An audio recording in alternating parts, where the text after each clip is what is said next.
अखिल भारतीय दुसाध कल्याण परिषद के 33वें स्थापना दिवस के उपलक्ष्य में दुसाध महासम्मेलन का नई दिल्ली एनडीएमसी कन्वेंशन सेंटर में भव्य कार्यक्रम का आयोजन किया गया, जिसमें देश भर से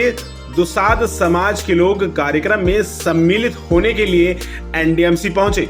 आपको बता दें कि पिछले कई दशकों से दुसाध समाज अपने उत्थान के लिए कार्य कर रहा है। वहीं इस मौके पर अखिल भारतीय दुसाध समाज कल्याण परिषद ने अपने एजेंडे का भी ऐलान किया, जिसमें दिल्ली में दुसाध भवन निर्माण में पासवान समाज की भागीदारी,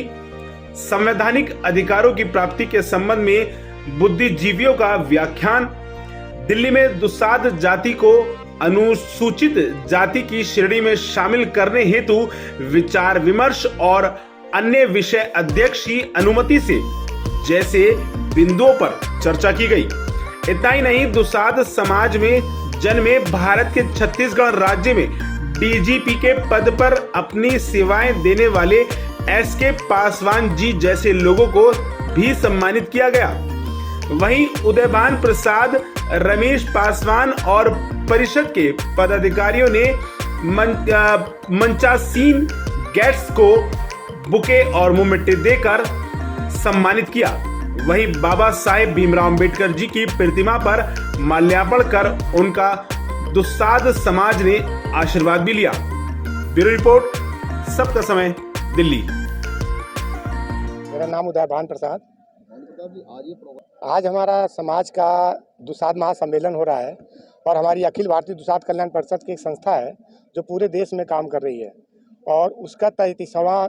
अधिवेशन है, जो आज उसका जन्म, आज के 1990 में उसका जन्म हुआ था, जो 33 साल आज पूरा हो गया। उसके उपलक्ष्य में दुसाध समाज को ये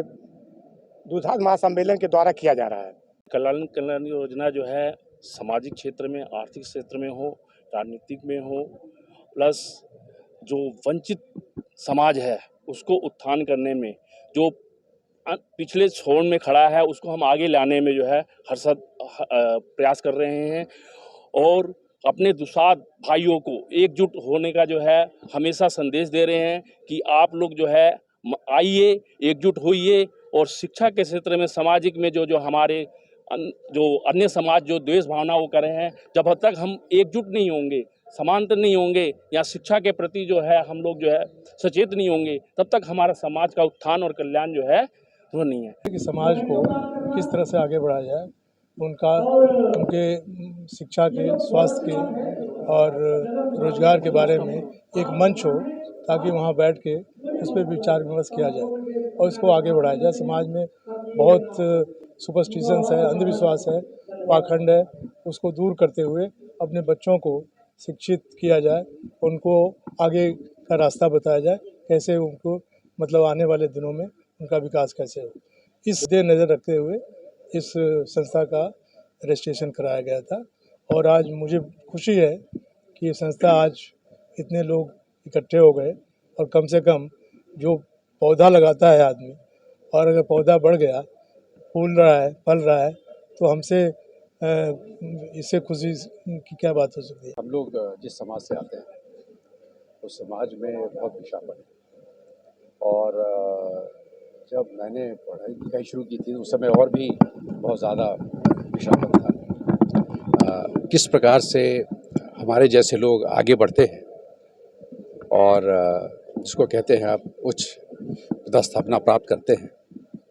तो समाज से जो हमने कुछ लिया है तो समाज को वापस भी कुछ करना चाहिए। हम समाज के ऋणी हैं, इस समाज के भी ऋणी हैं और मैं समझता हूँ कि हमारे जो बिहार के जो लोग हैं वहाँ पर ही बहुत पिछड़ापन है। हम जिस जगह से आए हैं, जिस गांव से आए हैं, जिस जिले से आए हैं, तो वहाँ के लिए कुछ न कुछ करना चाहिए, तो उसका ही एक ये प्रयास है। और जो हम गाइडेंस दे सकते हैं इस समाज के नौजवानों को, जो नौकरी के क्षेत्र में हैं उनको, जो आगे बढ़ना चाहते हैं उनको, तो हमसे जो कुछ भी बन पड़ता है या जो कुछ भी हो सकता है, मैं निश्चित रूप से उनको आगे बढ़ाने के लिए उनको गाइडेंस दूंगा, उनका मार्गदर्शन करूंगा। ऐसी सोचकर मैंने जो संगठन है इसको मैंने ज्वाइन किया था और मैं इस संगठन के जो संस्थापक हैं और इसके जो कर्ता धर्ता हैं और बाकी जो इनके पदाधिकारी हैं, सब लोगों को मैं धन्यवाद भी देता हूं और बधाई भी देता हूं कि इस काम को बहुत अच्छी तरह से आगे बढ़ कर के कर रहे हैं। यही है, बाबा साहब ने भी शिक्षा को लेकर के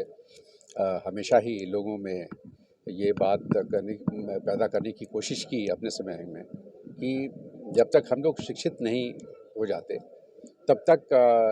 समस्याओं को और आगे बढ़ने की जो हमारी संघर्ष की जो भावना है उसको